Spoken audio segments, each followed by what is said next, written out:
Welcome to Politics Done Right. I am your host, Egberto Willies. This is the progressive program that will take the mystery out of politics. This is the program that will encourage you to make sure government becomes we the people. Whether you are liberal, conservative, or otherwise, you get to air your point of view. Remember, you can also send me a tweet to EGBERTOWILLIES. That is, at Egberto Willies. Let us engage. It is politics done right. 1, 2, 3, 4. Well, folks, welcome to one more edition of Politics Done Right. I'm Egberto Willies, your host. Thank you so kindly for being a part of the show. We are going to have another great show for you today. We are going to talk about marching orders. You know, a lot of times we talk about, we complain about what's wrong. We complain about this. We complain about that. But what the hell do we do to mitigate all these problems that we are having? What do we do to make sure that, after all, we get rid of this cancer? After all, we get out of the mess that we're in, the mess that we, for all practical purposes, put ourselves in. Before I get started, I want to remind you what I tell you every single day that we have this show, and that's 5 days a week at 3 p.m. Central Time every day, to go ahead and immediately share the show. Please go ahead and share on Twitter, share on Tumblr, share on Facebook, both on your wall and your page. Let's get busy and make sure that folks are able to hear what the progressives have to say. Make sure that our message reverberates around, and make sure that we are not dependent on the mainstream media, because, as we all know, the mainstream media is just one other ward of the plutocracy, if not all of the times in a particular manner. That is what they are today. Welcome aboard, Bruce Pollard. Welcome aboard, Rene Perpetua. Welcome aboard, Senor Rudnin. Great to have you here.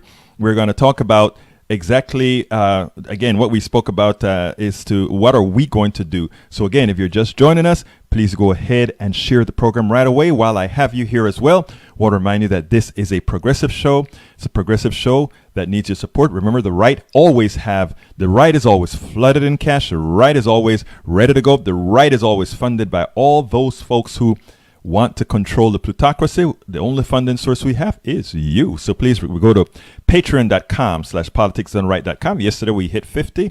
We want to get to over 1,000, but we're at 50. It's a start.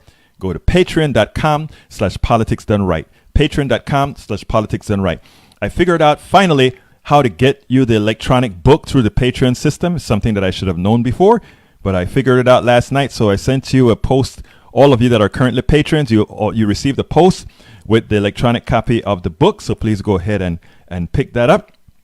Likewise, I want to remind you guys that, again, we only have you, but we're going to get right into the program. We'll come back sometime in the middle of the program with another pitch for you, but please go and remember that. Now, I want to say, before we really get with the program, I mentioned, we were speaking a little bit about immigration yesterday, and I want to reiterate what I said yesterday, because it is a very, very important point. For all of you that are just coming in now, please go ahead and share this post, share this video, share this on Facebook and everywhere. It is essential that you hear this.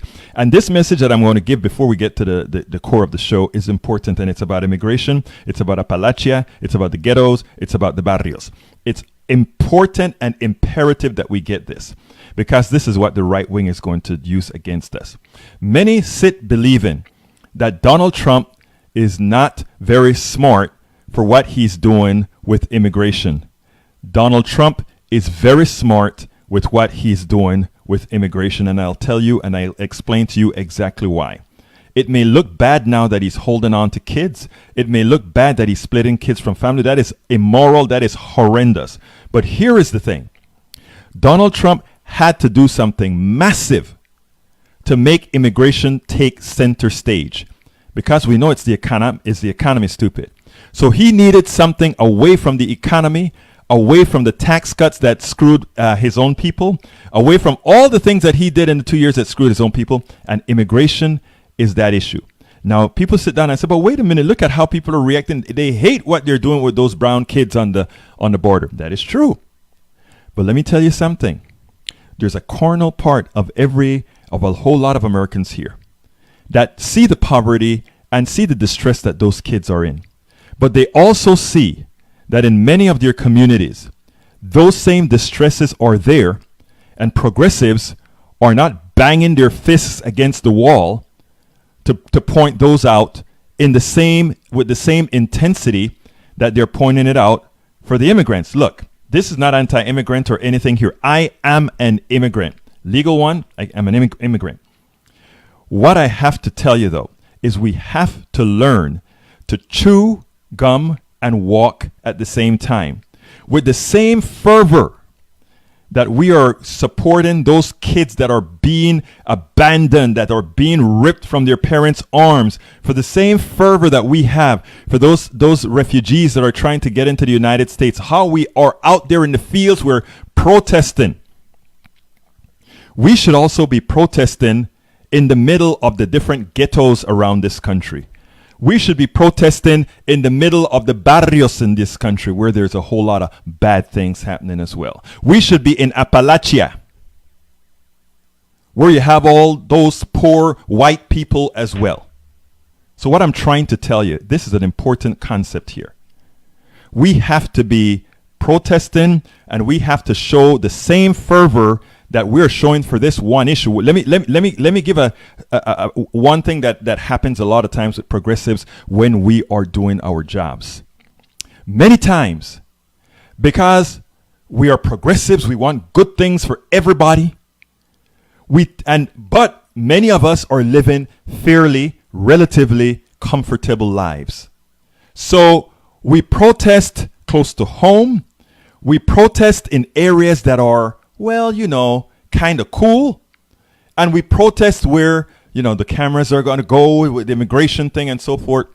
But we don't do this job in places where this job needs to be done. Not just when an issue like immigration comes up, but an issue that is continual for a whole lot of people. And that is where I think progressives have really failed. And it's not just in flyover country, because everybody talks about flyover country.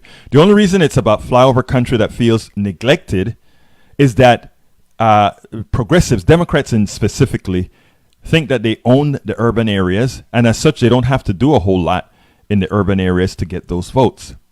Unlike my good friend William Bill McLeod, who is out there working his butt off, running for judge in Harris County. I see him in the room here. He's out there busting. That's what that's what progressive politics should look like. You're absolutely everywhere, and you're on every single subject where people are hurting, not just what is sexy today. And my contention is right now that we are doing the right thing by bringing out the issues about immigrants. But we also have to bring out those issues just as fervently for the folks in the ghettos and the barrios and the folks in Appalachia. Because that is how we show folk that progressives are, we believe in identity politics. Because if you don't believe in identity politics, there's something wrong there. Different identities have different issues and different problems and different governmental problems, private enterprise problems, all these other things. So you have to have identity politics. So never shy away and say, we don't do, it's not about identity politics. Yes, it is about identity politics. It has to be.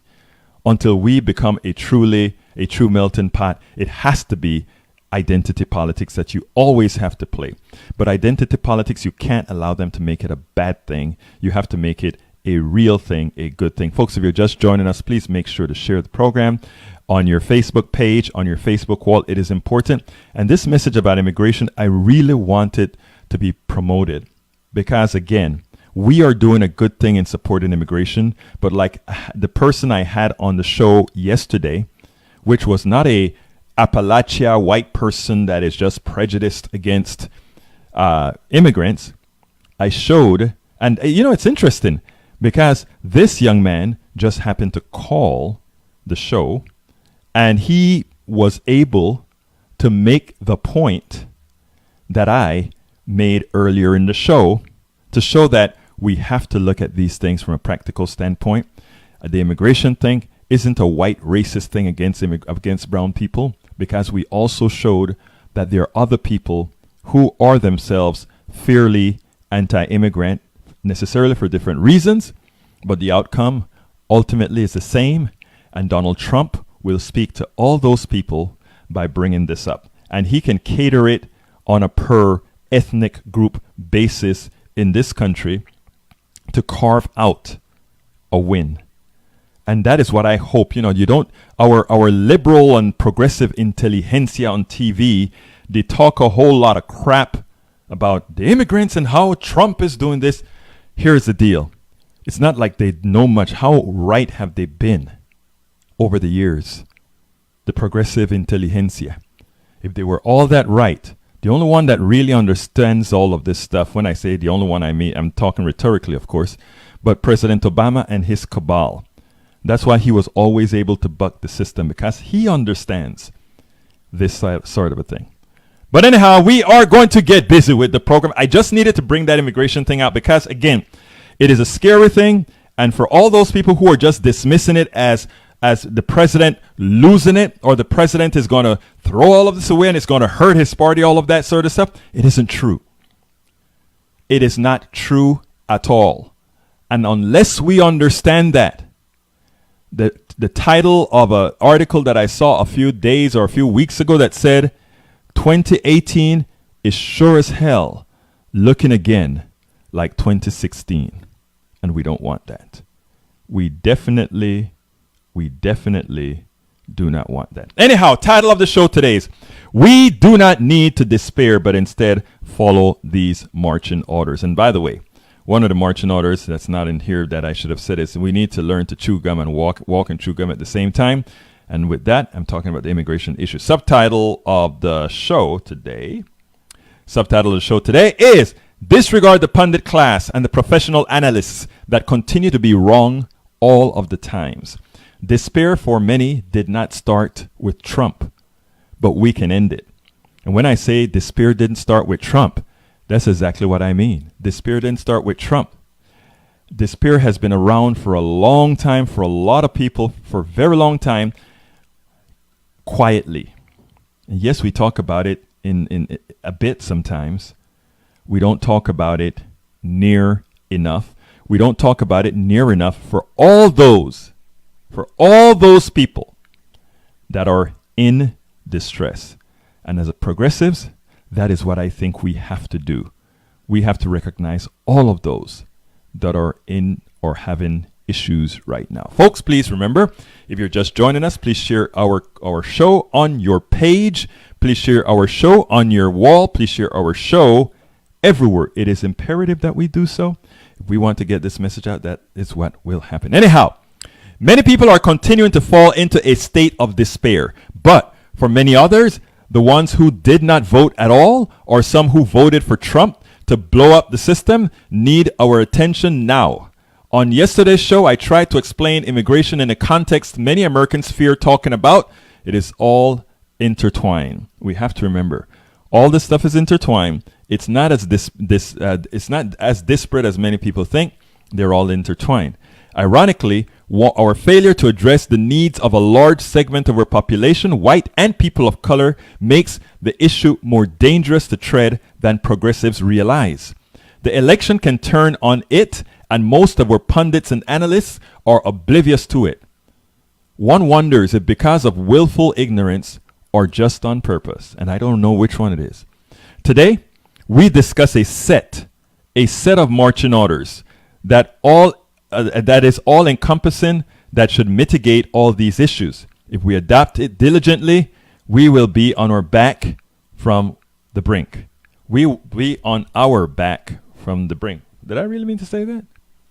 I guess I did. But anyhow, do you know, folks? Do you know what time it is?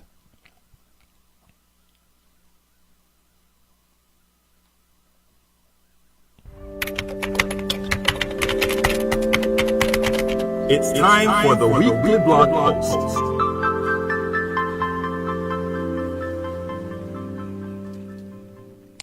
Okay, weekly blog post. Title of the weekly blog post: We do not need to despair, but instead follow these marching orders. And I lied. That's not the title. The title is: Here are your marching orders to take back our country from the brink. It starts as follows. I talk to dozens of people every week, both online, offline, and otherwise. I am sensing a bit of despair that we should not and must not have. Here is what we must do to bring this country back to sanity and start again on a path to everyone having equal access to success. We, progressives and others, are to blame for not understanding the relentless machine intent on destructing our liberal democracy to fundamentally change the country to one that is fit solely for the wealthy and their chosen ones, with everyone else serving them. In other words, indentured servitude. Nobody's going to call it indentured servitude, right? But when you're making $10 an hour, and when most jobs are paying that kind of wages, that's indentured servitude. I mean, it's like having the slave just give the slaves the scraps so that they can survive, but they have to come into work every day to continue to get those scraps. That is where we're at. Because we have an economy, we have an economic system that assigns worth not by the value of the services you provide and the products you provide and the intellect that you have, but one who's defined whom we will pay X amount of dollars, and many times we do that in a way that is many times it's actually seen inversely proportional to one's worth. But we're not going to go there. What we want to say is that we are already at some level of indentured servitude.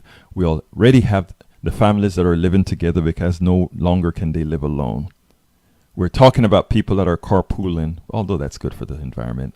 We're talking about all kinds of things people are doing.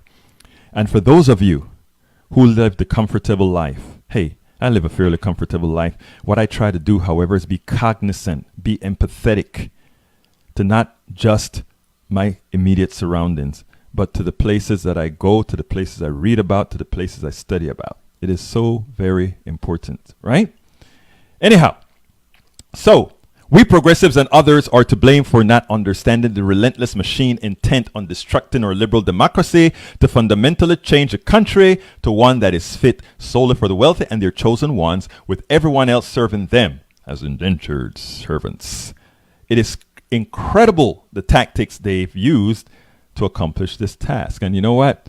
While I was writing this, I said, I need a picture that represents how easy it was, first of all, for these guys to take control, and I don't like to use the word stupid, but how stupid it was. This is one of the representative people helping the message. Look at that guy. You know who he is, right there in Dallas, Texas. But he has a microphone, right? He has a microphone just like this. The only difference is what he's spewing. What he's spewing. And he get a lot of those right-wingers to just throw him things. Anyhow, continuing.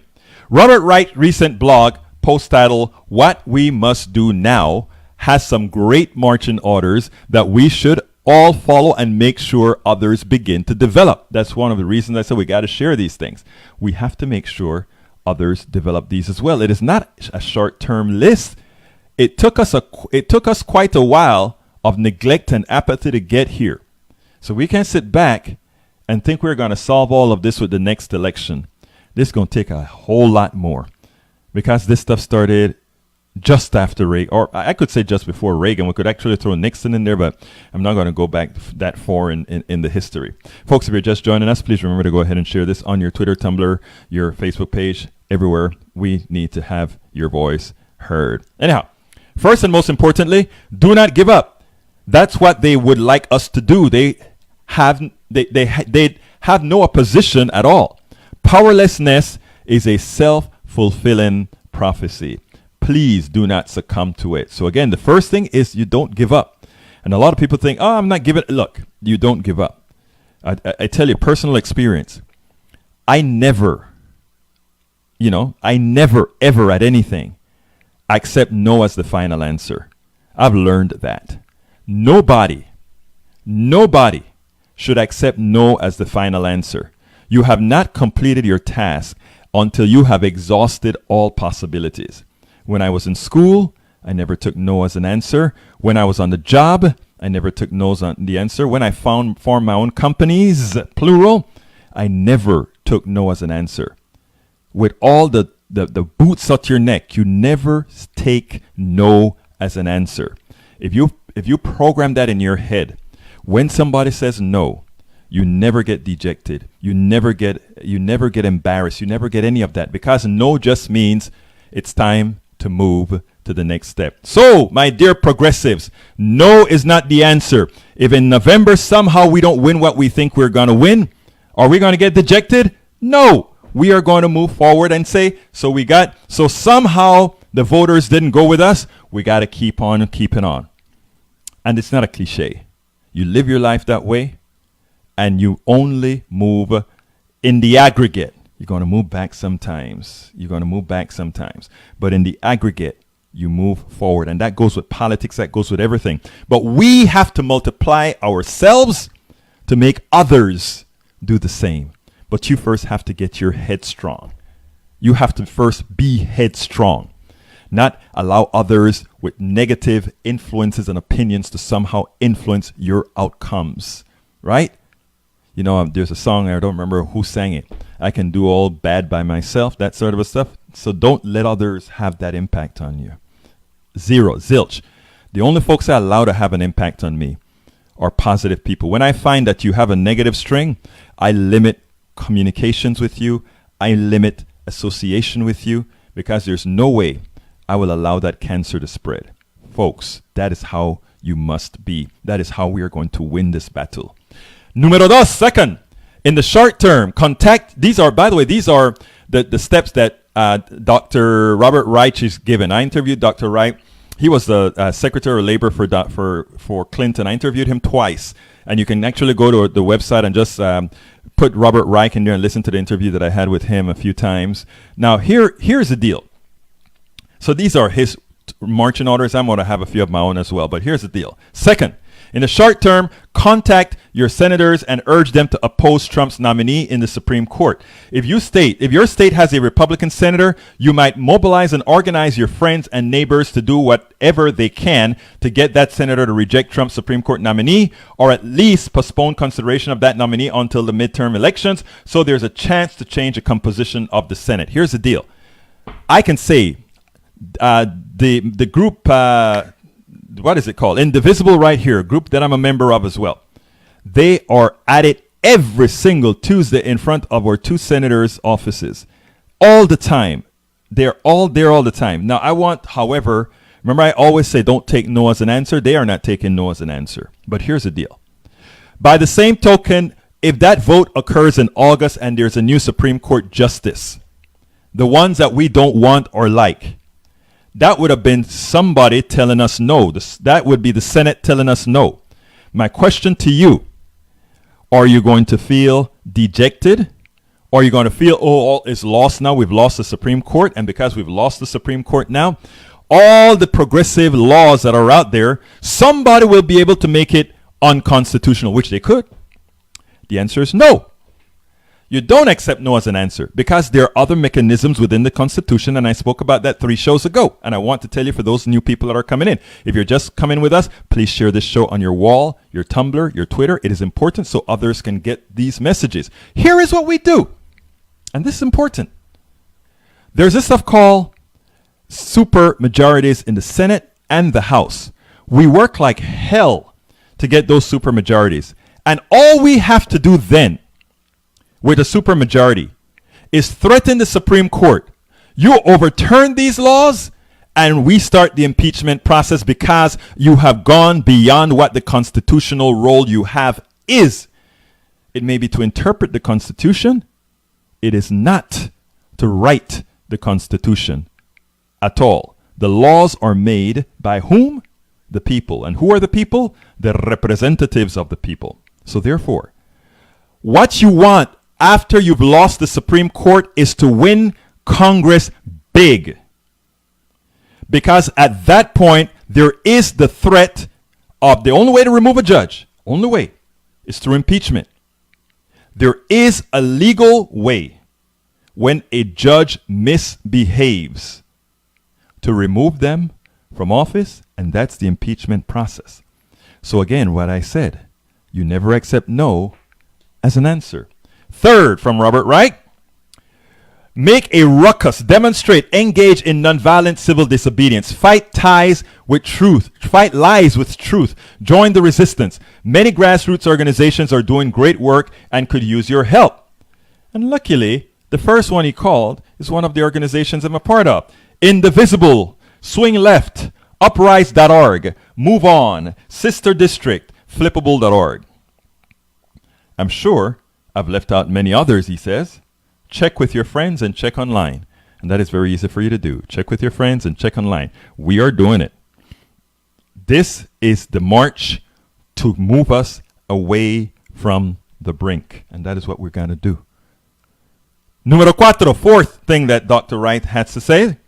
Don't engage in divisive incriminations over who lost the 2016 election. There's no point in Hillary loyalists, Bernie Sanders supporters, Jill Stein voters, and others turning on one another again and blaming each other for the outcome. We must be united. Notice what I said up front. I didn't say Bernie or Hillary or whatever. I said all of us are responsible for what occurred. Because had progressives had that message for everyone to hear, nobody would have voted for Jill Stein. Had Bernie been able to coalesce some voters that are very hard to get because of history, we would not have been talking about this. And likewise, had Hillary gone back to Michigan, Iowa, and all these other states and showed some humility in going to speak to these people, that would be fine. So everybody is to blame. So therefore, we just move on and go forward. No point in incriminating. Now, número 5. Vote this November 6th for people who will stand up to Trump Republican rampage. Mobilize and organize others to do so, too. If you live in a blue state, contact friends and relations in red states and urge them to do the same. That's an important point, and Reich didn't quite say it explicitly. But one of the things that he meant is, look, not blue dogs. There's no place for blue dogs right now. And what he also meant is, hey, establishment, don't be coming into places like Texas and getting rid of Eli in let's say Nevada, I think it was where Eli got bumped out by the Democratic Party and Mosher got bumped out by the Democratic Party here in Houston. You can't do that. You depress the outcomes of the race. You cannot do that.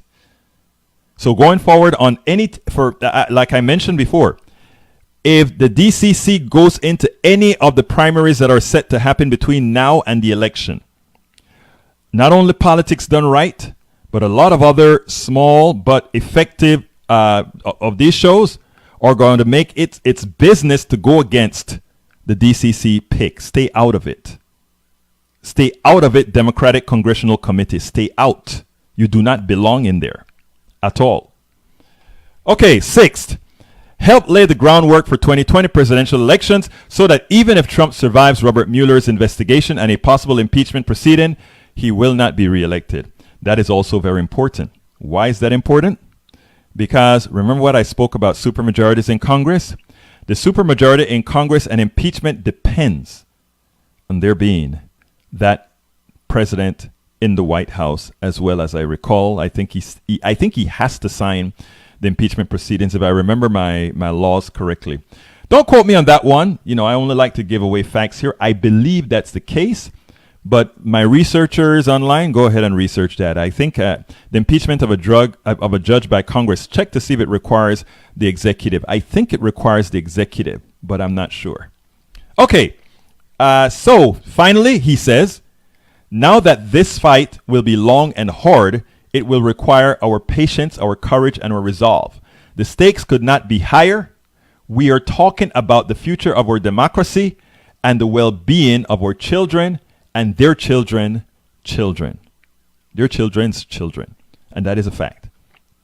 This is not a joke. You know, if you're doing well right now, you don't see it. But I can tell you one thing. If you're doing well right now, do not count on it being a fixed issue if you're still employed. Now, if you're able to stash away a whole lot of stuff, I think you're in fairly good shape, assuming we maintain a capitalist system in the manner in which it is structured right now. If it is changed, which there will be some changes, there are other ways to mitigate that Just make sure to be friends with the movement. And why do I always say be friends with the movement? Because when the pitchforks are coming not for the friends. The pitchforks are coming for those who have been. And this is logical pitchforks or virtual pitchforks. I don't want anybody coming and saying, oh, somehow anybody is promoting value. This is not going to happen like that.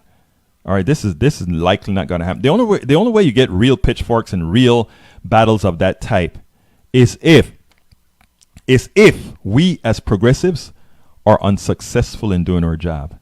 Then at that point, it's not about a progressive revolution at all.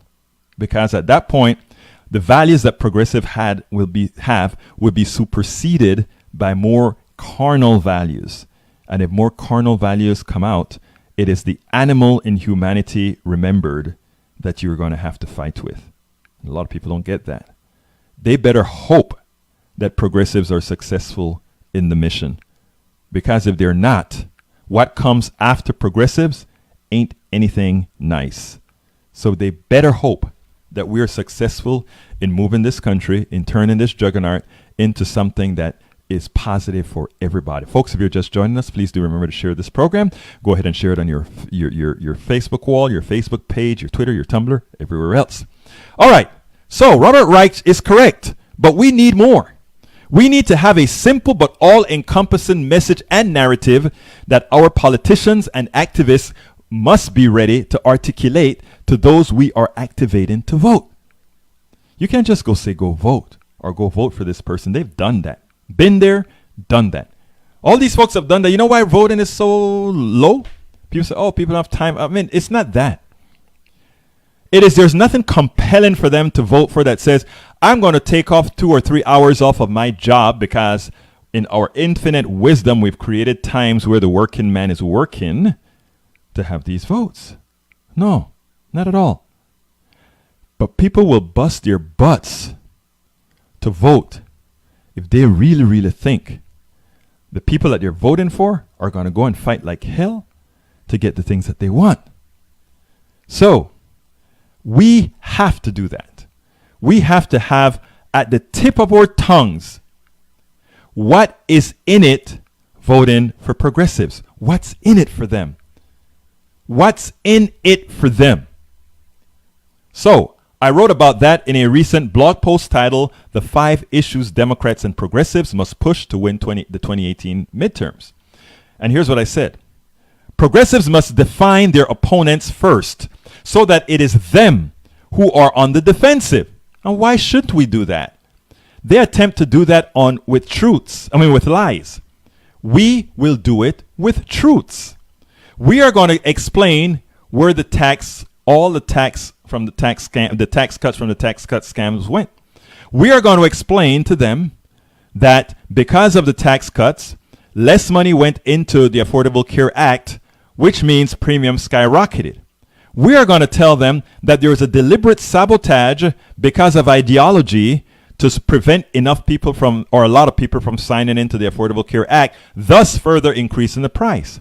We are going to tell them that not only did they do that, but they ensured that insurance companies could come back into the market and sell you junk so that you may think you're insured, but God forbid if you ever got ill and try to use that insurance, just like in the old days, they'll say, sorry, you're not covered, or sorry, you're responsible for X amount. Yes, we are going to define the other side, the opponent, not with lies, but with truths, with what they've done, with the things that they've done. And we are not going to only define them to progressives. We are going to define them in Appalachia. We are going to define them in the ghettos, the barrios, everywhere. Because these are things that affect the vast majority of Americans. They just don't know. Do you think that guy that is wearing that MAGA hat, that guy that is wearing that Make America Great Again, do you think he believes that when Trump comes out and lies to him and tell him what he's doing, that is not what he's doing? No, he believes Trump. These are not bad people. They believe their master. They believe their leader almost as much as some people believed Obama. The only difference between Obama and Trump, in veracity, is Obama was very, very truthful in most things. Don't let me talk about what he wasn't truthful is, because that's not the purpose of this program today. He's out of office. But Donald Trump has made hurting not only the average American, but hurting the people that voted him into office. He's made hurting them a skill, an art. And what we as progressives have to do is be humble enough to listen to the Trumpists, to listen to those conservatives who really think that the damage and the hurt that they're going through right now is caused by some kind of progressive ideology. So we listen to them. We listen to them. I know what a lot of you are saying in there. We don't have the patience. No, you better get the patience, because that's how we're going to do it. You listen to them. And you don't first just tell them how things are. You ask them questions. Okay, your insurance is too high. Where is the money that you pay for insurance going? And then, they are doing this and they're doing that. And then you ask them, and how should we solve that? And then they say, well, the way we could solve that is X, Y, Z. And you know what I found out? I spent a lot of time in Starbucks. I talked to a lot of conservatives. A lot of them don't have the clue how insurance works. And when we go over that sort of stuff, and then I ask them questions, I ask them to answer, how should we solve the problem? You know what is very, very interesting? A lot of the ways they say we should solve the problem turns out to be what progressives have put out there, rejected by the person they support. It is ironic. And you know why? You know why that's the case? Because if you're conservative or you're liberal or progressive or whatever, guess what's absolute? Math. Math is absolute.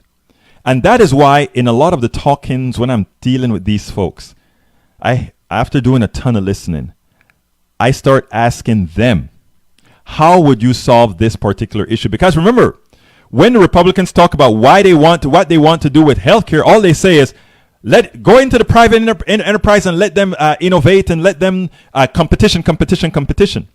And you start asking people questions. Okay, tell me exactly how you expect that to work. And they start explaining it, and then you ask, and what happens when they do X, Y, Z because of that? Then you start bringing them in, and then you bring them into math. And suddenly, their answers look a lot like what you would have told them. The only difference is they're the ones telling you what you know you would have told them. Now, we're not talking social issues here. We're not talking abortion and all. I mean, I can't argue abortion with anybody. The most I can say is, every person should have dominion over their bodies. But that's what I'm going to say, and I'm going to end it there, right? There's not an argument to have there. If you have a God, a book, a piece of book that tells you that I can't argue with the book that you believe in.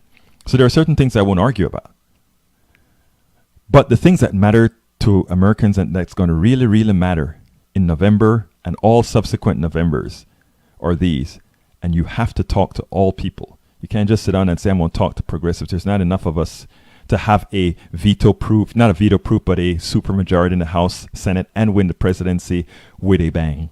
And that's what I'm talking about. For me, it's not about love or wanting a friend or anything like that. It's nothing about that. It's just about going out there and getting the job done. We know what the job is. The job is to elect progressives to move this country in the proper direction, to move this country in a more equitable direction, not guaranteeing anybody's success, but giving absolutely everybody equal access to success. Now, so here's this. Progressive must define the opponents first. So that is them who are on the defensive. Then tell poor and middle class America in a district specific manner what is in it for them. So we have Todd in District 2. That's my congressman. Todd is running in Ted Poe's old district. There's a Republican, I don't remember his name right now. Run against Todd. This is a district that has been strongly Republican. I think if we go ahead and get very well with what the Kingwood area Democrats and the Humble area Democrats and all these other progressive groups are doing in registering all the people in apartments and all these other areas correctly, I think it's an easily a 50-50 district. And if that's the case, Todd can win, which I'm saying Todd can win. Now, Here's the deal. By the way, it includes Montrose, etc. So Todd can win. So what we have to do is we have to go out there right here in Kingwood. You know, people think Kingwood, upper middle class neighborhood, all that good stuff, and you know somehow it leans. The truth of the matter is, these darn supposedly upper middle class folk, there are a lot of problems. If you doubt that, take a look at all the for sale homes. As soon as the oil industry had a little blip, people had to get the hell out really quickly. Meaning that even these people here, many of them are not necessarily living the life that one would believe.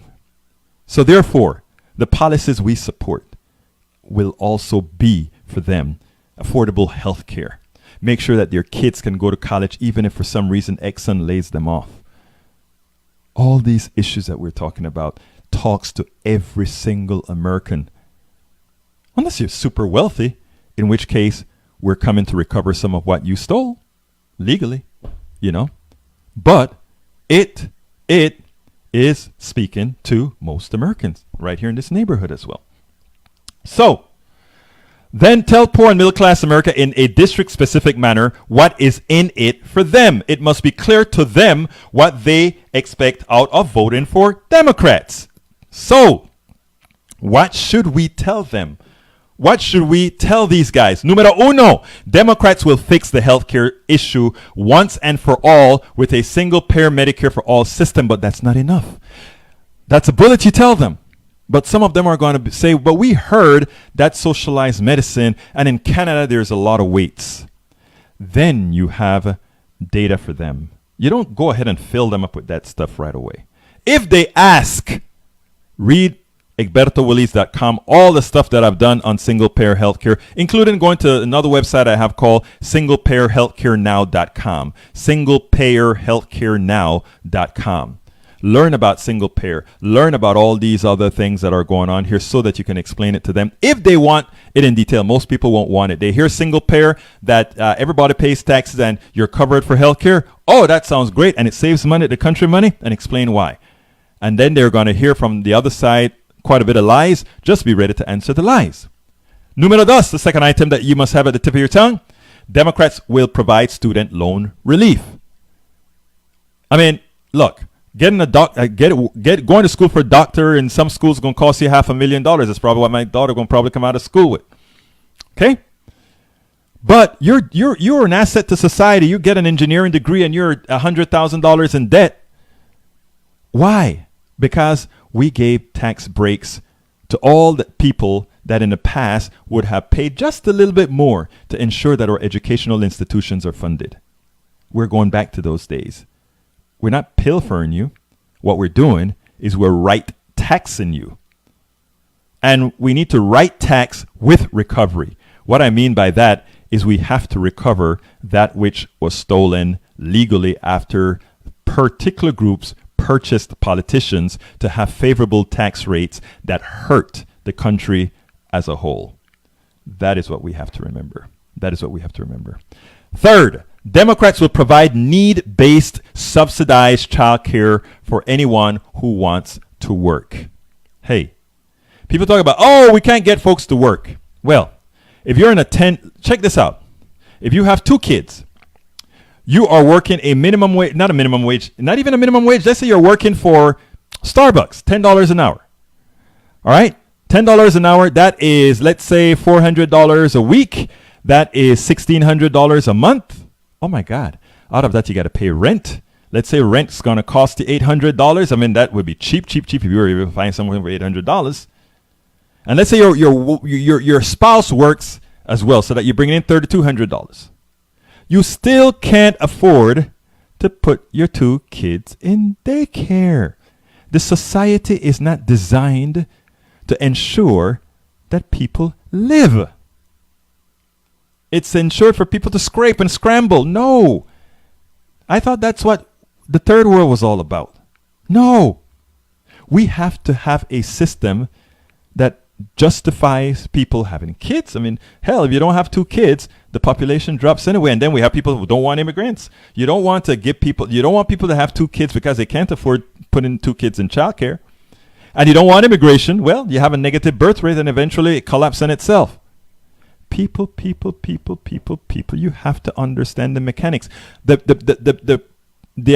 rich folk or the titans of finance, they only live for today. They live for today to accumulate as much as they can today. That's all they want. To accumulate as much as they can today. They don't care that it's damaging society as a whole as they accumulate. Because when society is already damaged, they figure, well, we have so much. We can actually pay any one of those peons to do this and do that and do what. Unless the peons all have pitchforks, of course. So we have to get that in our head. So yes, we have to have childcare. That is a basic part of society.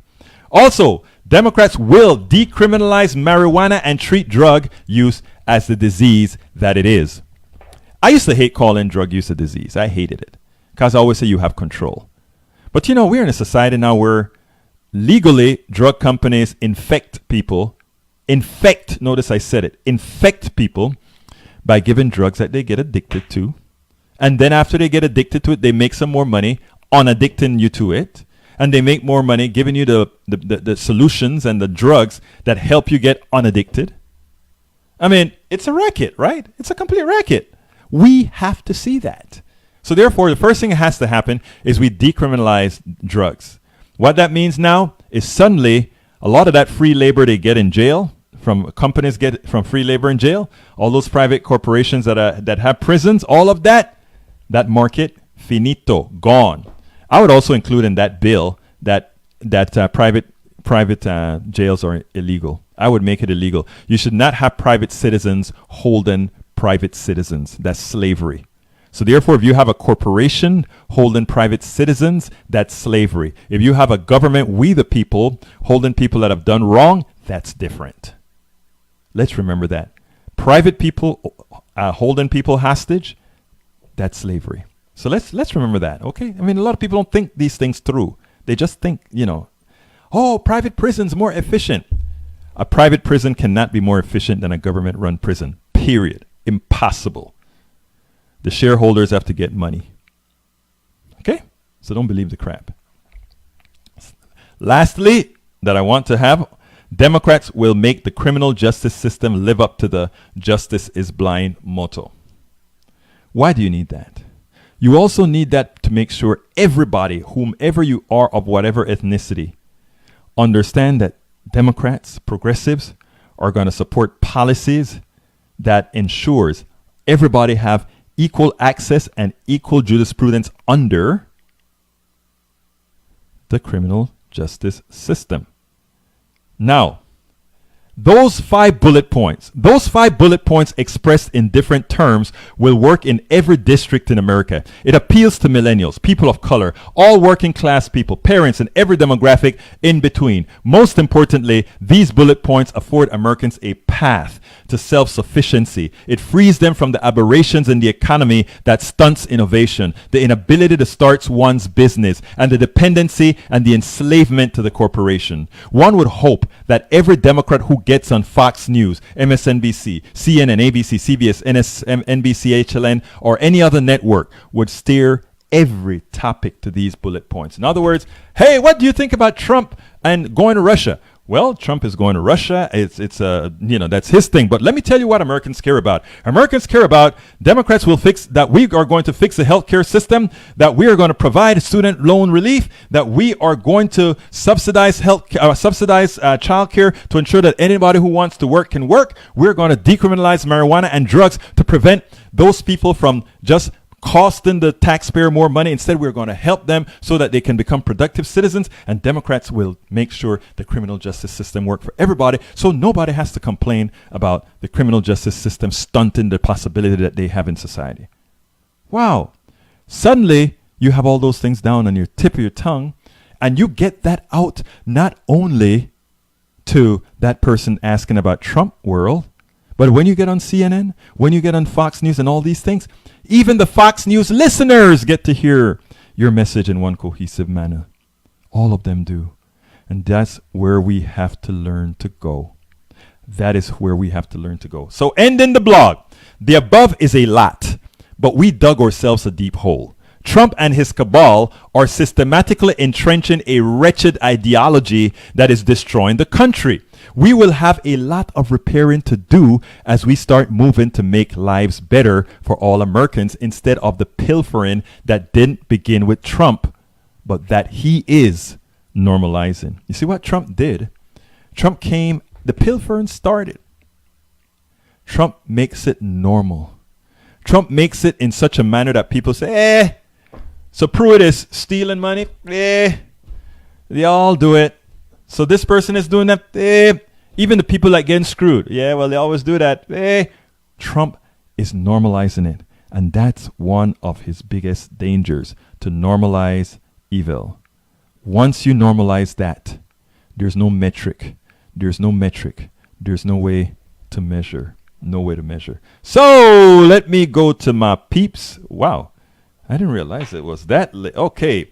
Sorry, guys. You know, when I get on some of these kicks and try to put this out there, I get there. But if you notice, I go through the show and watch what every single one of you put on the thing. As long as it's less than a couple hundred, I'll go ahead and read them. If it gets past a couple hundred, man, I got other work I got to get done. I got some blogs to write. I'm writing a book. I'm writing a book that I'm going to be putting online chapter by chapter for those people who are patrons, man. I'm going to be putting that stuff out, trying to get more of you to become patrons. And when I'm writing the book, as a chapter is done, you get to see it because it's yours. So let's talk to my peeps here and see what my peeps are saying. Okay, bear with me as I get this little minion here to work. All right, let's see. I already see some René Perpetua and Lado in there going at it. Let's see what we have here. Okay. Oh, let's see if I can shut that down. Catch you. Okay. Michael Rudnan, pardon, I have to go. Oh, so that must be, I must have to start from the top. Okay. Daniel Lado, but not everybody pays taxes. Of course, not everybody pays taxes. To pay taxes, you have to earn X amount of dollars. We're a progressive tax system. William Bill McLeod, I support single-payer healthcare. There you go, buddy. He's running for judge. Remember, guys, William Bill McLeod, when you're voting, I think that is county-wide. So make sure. William Bill McLeod. Unless you are Hillary Clinton, then does not apply to you. Then the tax does not apply to you. What are you talking about, Mike? Let me flip this stuff because for some reason I can't read that very well. Let's see if it comes out a little better this side around. Okay, let's see. You know what? Facebook changes these things so often. It messes with the way everything flows. And this time it is Facebook that is screwing this thing up. Let me see if I can do it to the other side, if that'll work a little better. Maybe that'll come along a little better. We'll see. But anyhow, yeah, Ledo. Okay, that didn't make a difference. All right, let's go this side. All right, let's see why my posts are double. Okay, let's see if I can do that. All right, René Perpetua, why are right-wingers obsessed with Hillary? I haven't a clue. The woman has no power right now, but they're still obsessed with her. Look at Daniel Ledo. Unless you are HRC, then the tax does not apply to you. Oh, okay, Daniel. But not everybody pays taxes. I know that, Daniel. Pardon, I have to go. That is Senor Rodnin. Oh, Rodnin, that's the first time you've had to leave early. Okay, we have John Croson. Welcome aboard. You're assuming Trumpists can reason.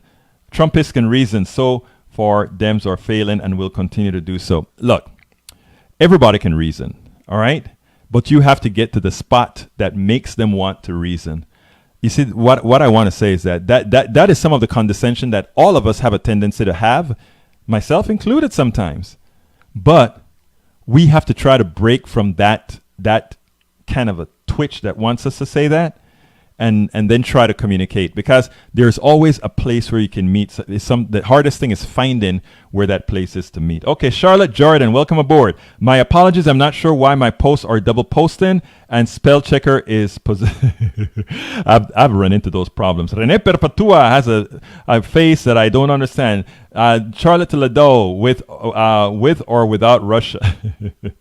Okay, we have Paul Anderson says USA is not too adversarial sports team. Be America, not Republican nor Democrat. We should try that. So what you're saying, this is from Daniel now. So what you are saying is that if progressives don't get their way, then they'll all be justified violence. I don't remember ever mentioning violence at all.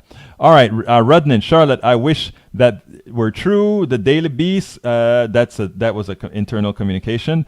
Let's see what else I have here. Charlotte Jordan says, never underestimate the Supreme Court justices. They could surprise us all. I must believe that at the end, it's all about America and its citizen. I can't believe it's about money. Charlotte, unfortunately, it is all about money, especially for the crop that we have right now. Rene Perpetua, so agree. We have to stick together. We will stick together, Rene. Michael Rudnan, that's the number 4 that I can do. If we don't remember 2016, they're going to do it again. You're right about that, but we got to do it, senor. We have to, my brother Michael Rudnan. All right, let's see who else is here. We have Daniel is saying, what is in the game here for Scudas? I'm not going to touch that one. Yes, Indivisible is doing great work. Thank you, Bill McLeod, for giving us a kudo. I love Professor Reich. He is actually pretty darn smart. I disagree with him on a couple of things in that he is like a staunch capitalist, and I asked him one time about the aberration in capitalism, and what he did when I asked the question, and I don't remember where it is that I asked the question, is that he kind of flipped it around and kind of ran away from it. And I didn't, the guy, I was happy to have the guy on the show, so I didn't really press it too much. But you guys know where I stand on that. Okay, Jenny Hoyt. The Senate Intelligence Committee strongly backed the finding by U.S. intelligence agency that Russian President Vladimir Putin ordered a campaign to interfere with 2016. We all know that, Jeannie, so thank you for reminding Senor, who's that? Rado about that. Okay, Michael Rudnan, hundreds of thousands attended. I haven't heard anything stuff. We aren't trying to show how big something is by having guns and all these things. We don't do things like that. Okay, Sabra Kurth, thank you for being here. Bruce Pollard, the time is right to elect a Democratic senator from Texas. I think we are going to do it with Beto O'Rourke. We need everyone registered and aware of the stakes. We need the current Democrats to risk all to prevent a SCOTUS vote. I agree with you, but we also have to make adjustments in case that still occurs, which I think, unfortunately, it will. Rene Perpetua, and so you have to copy and paste to see them. No problem, Rene. All right, let's see what else I have here before I go. Okay, that is all that we have time to go across with the live feed. What I'm going to do, folks, as you know, is when I get back to Starbucks, I will be answering anything that needs any kind of answer or that is requesting any answer, and I'll give kudos and welcome to the new people aboard.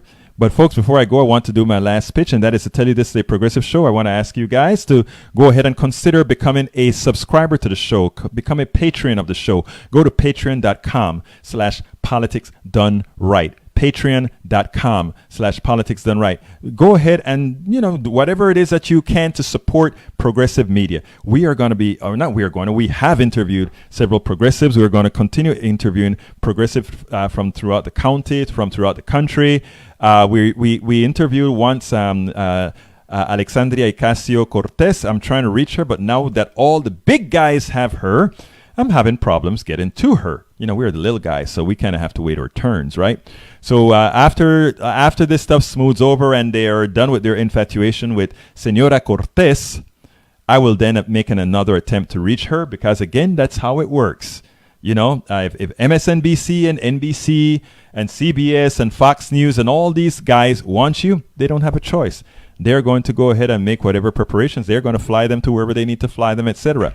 We're just going to have them on a camera. So anyhow, we're going to get her and we're going to get some other folks. We're going to Netroots. I'll see who I can pull off the floor when they're passing Radio Row and drag them to the table and say, I need to talk to you.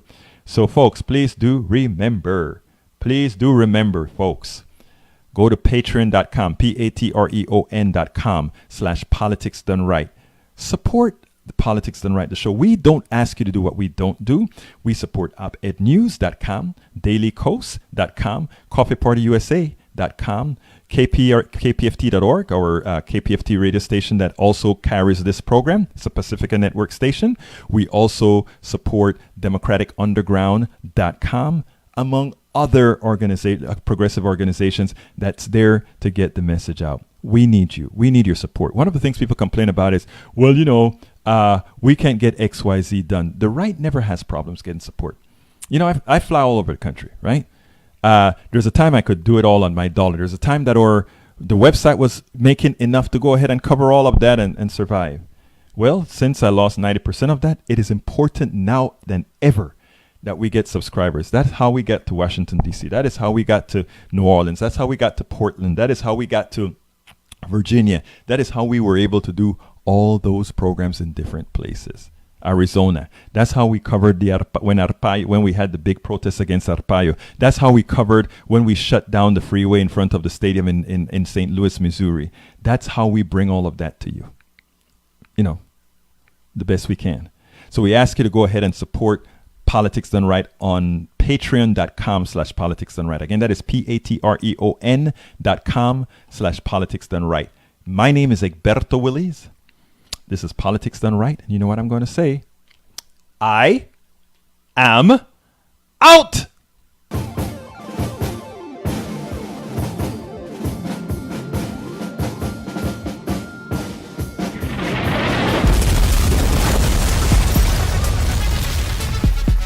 Welcome to Politics Done Right.